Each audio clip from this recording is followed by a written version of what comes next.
Hello medicos, welcome to everything for pharmacy. आज हम इस लेक्चर में देखेंगे आइसोटोनिक सॉल्यूशंस।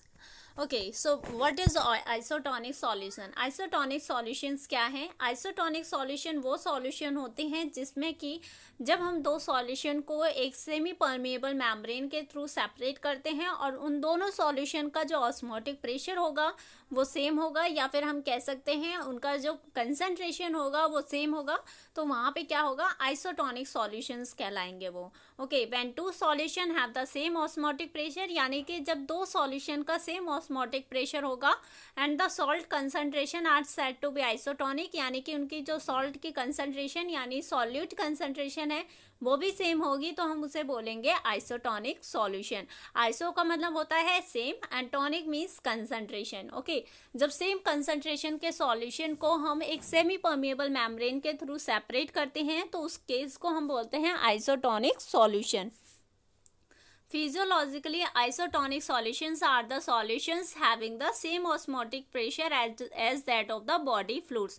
अगर हम फिजियोलॉजिकली बात करें, अगर हम इसे फार्मास्यूटिक्स मीन्स हम फार्मेसी में पढ़ रहे हैं, इसका मतलब कहीं ना कहीं इसका यूज़ होगा हमारे हमारे ह्यूमन से रिलेटेड। हम ह्यूमन जो मेडिसिन यूज़ करते हैं कहीं ना कहीं उसमें इसका यूज़ होगा, जब तो हम इसके बारे में डिस्कस करते हैं। ओके, तो वही बोला गया है। अगर हम फिजियोलॉजिकली बात करें तो आइसोटोनिक सॉल्यूशंस क्या है? Isotonic solution having the same osmotic pressure as that of the body fluids, यानी हमारे बॉडी में जितना भी फ्लूइड्स हैं जब उसके बराबर हमारा आउटर सॉल्यूशन का ऑस्मोटिक प्रेशर सेम होगा तो उस केस को हम बोलते हैं isotonic solutions when separated by a biological membrane. Biological membrane से ही हमारे फ्लूइड सेपरेटेड होते हैं, यानी कि जो जैसे कि हमारा जो सेल होता है, सेल के ऊपर हमारा क्या होती है? हमारे सेल मेम्ब्रेन होती है। तो वो क्या है? एक सेल बायोलॉजिकल मेम्ब्रेन है जो कि दो सॉल्यूशन को क्या करेगी? सेपरेट करके रखती है।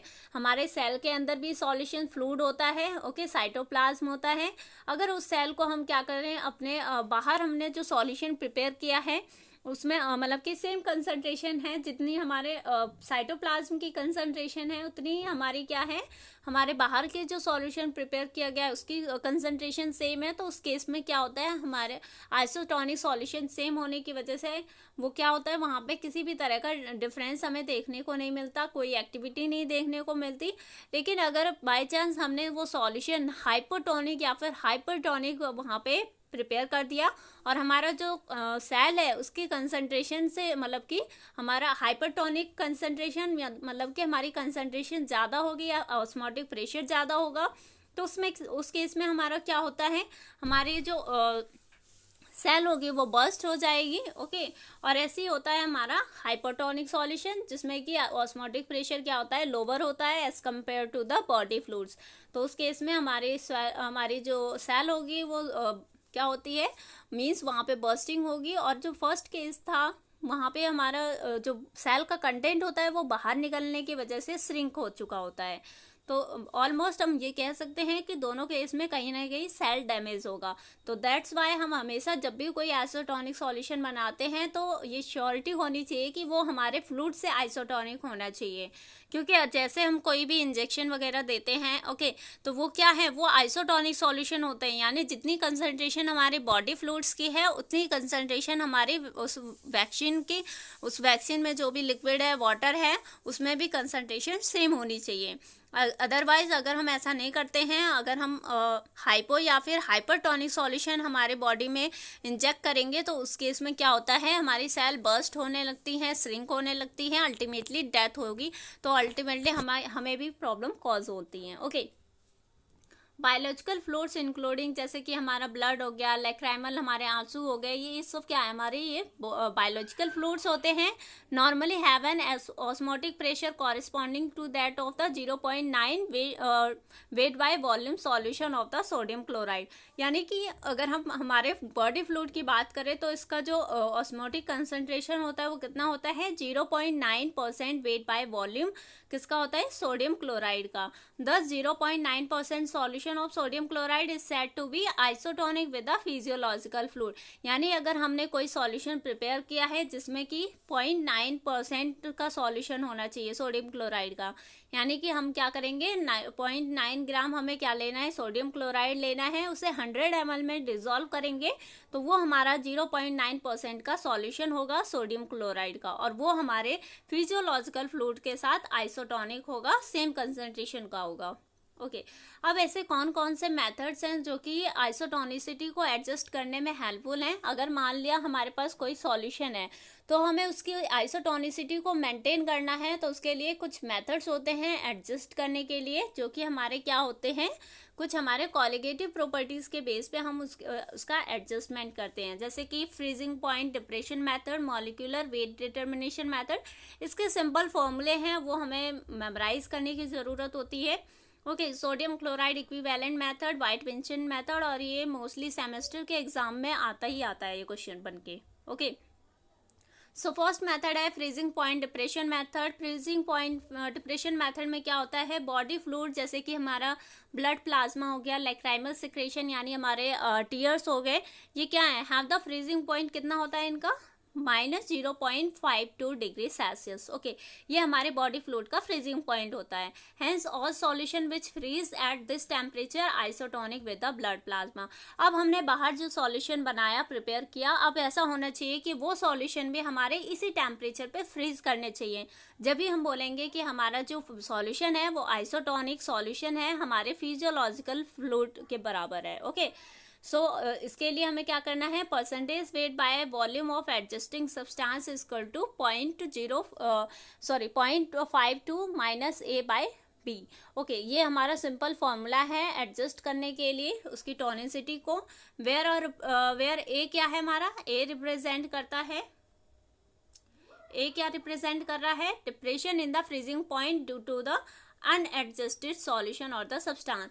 यानी कि जब हमने सॉल्यूशन को एडजस्ट नहीं किया है, यानी वो आइसोटोनिक नहीं है, तो उस केस में ए हमारा क्या है, उसका जो डिप्रेशन इन फ्रीजिंग पॉइंट है वो अनएडजस्टेड सॉल्यूशन का है, यानी ज़्यादा भी हो सकता है इससे और इससे कम भी हो सकता है। ओके सो अब हमारा बी क्या है, B represents the freezing point depression of the 1% weight by volume of the adjusted substance. यानी कि बी हमारा 1% वेट बाय वॉल्यूम हमने वो सब्सटेंस एडजस्ट करके रखा हुआ है, उसकी क्वांटिटी होगी बी। ओके ये सिंपल था हमारा depression in freezing point.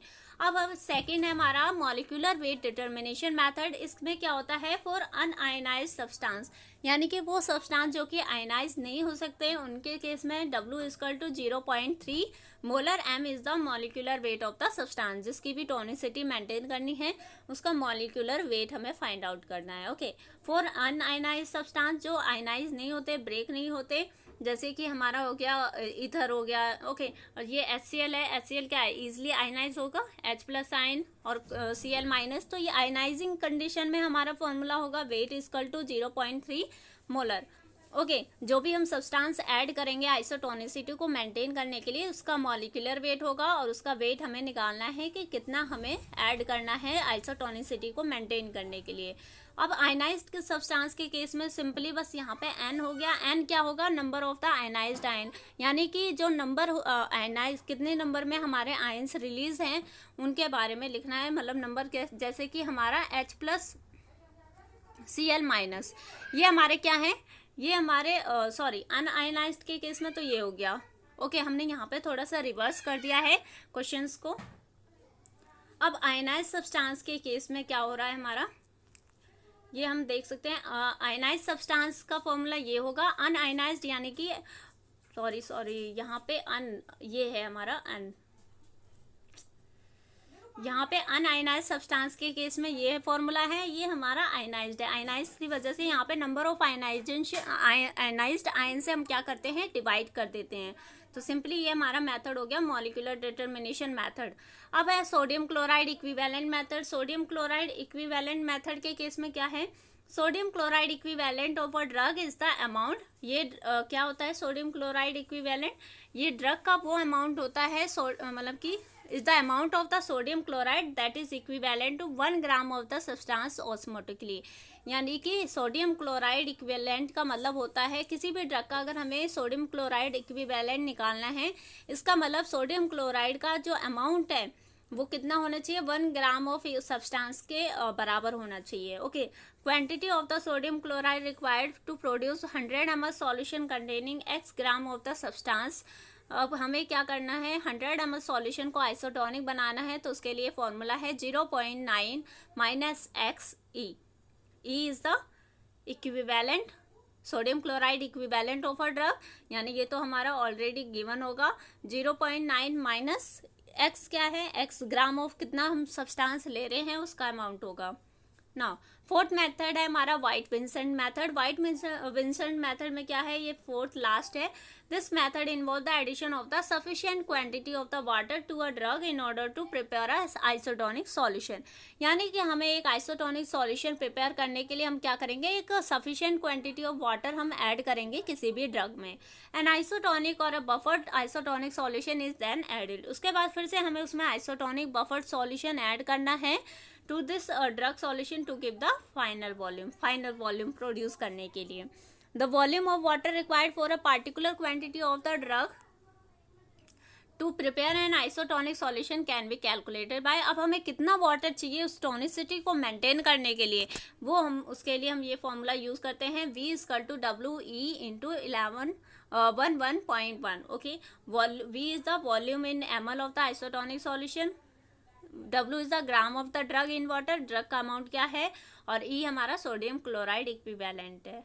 Okay, इन ये हमारा रह गया था हमारा पीएच डिटर्मिनेशन में, तो ये पार्ट मिस हो गया था। ओके, कलरीमेट्रिक मेथड में क्या है, हम सिंपली इसमें कलर एनालाइज करते हैं और आइडेंटिफाई करते हैं किसी भी सॉल्यूशन का pH. This method is based on the property of the acid base indicator dyes which produce colour depending on the pH of the sample. यानी कि ये एसिड बेस इंडिकेटर होते हैं, डाइज होते हैं, जो कि पीएच के बेस पे अपना कलर चेंज करते हैं। The colour change can be measured as an absorbance change in spectrophotometrically. और ये कलर चेंज हम ईजिली क्या कर सकते हैं, डिजिटल वे में कैलकुलेट कर सकते हैं, जिसका नाम है spectrophotometric device. Okay, कलरीमेट्रिक analysis is the variation in the intensity of the colour of the solution with change in concentration. यानी कि पीएच के बेस पे और उसके कंसंट्रेशन के बेस पे हमारी जो कलर की इंटेंसिटी होगी, यानी कि डिफरेंट कलर शो होंगे, उसके बेस पे हमें पीएच शो होगा ना। प्रोसीजर क्या है इसका, the colour may be due to the inherent property of the constituent itself. यानी कई बार ऐसे हम कुछ हमारे पास सैंपल होते हैं जिनका खुद का ही कलर होता है, जैसे कि पोटेशियम परमैंगनेट। ओके, उसका पर्पल कलर होता है, यहाँ पे दिया गया है एग्जांपल में। तो इसमें हमें एसिड या मतलब कि हमें कोई इंडिकेटर ऐड करने की ज़रूरत नहीं है, हम सिंपली उसे जो हमारा स्पेक्ट्रोफोटोमेट्रिक डिवाइस है उसके हेल्प से हम आइडेंटिफाई कर लेंगे कि उसका पीएच कितना होगा। ओके, और it may be due to the formation of a colour compound due to the addition of the some reagent like indicator. और कई बार ये इंडिकेटर से कलर शो होता है, कई बार सब्सटेंस का खुद का कलर होता है। By comparing the intensity of the colour solution of unknown sample with the non standard. इसमें हम अननोन सैंपल के कलर को स्टैंडर्ड से क्या करते हैं, कंपेयर करते हैं। Estimate the pH range of unknown solution, उसके बाद हम अननोन सॉल्यूशन का पीएच रेंज फाइंड आउट करेंगे पीएच इंडिकेटर की हेल्प से। Okay, select the pH range. अब पीएच रेंज हमें सिलेक्ट करना है and prepare the series of the solution under this pH range. अब हमें सीरीज ऑफ सॉल्यूशन आइडेंटिफाई करना है, बनाना है एंड ऐड इंडिकेटर टू इस सॉल्यूशन। अब हर सॉल्यूशन में हमें इंडिकेटर ऐड करना है। अब हम क्या करेंगे, उसकी इंटेंसिटी कैलकुलेट करेंगे बाय द कलरीमेट्री, और इसके बाद फिर हमें इसे कंपेयर करना है। In next lecture we will discuss about the equation, that is the buffer equation. Thank you so much. Please share with your friends as well.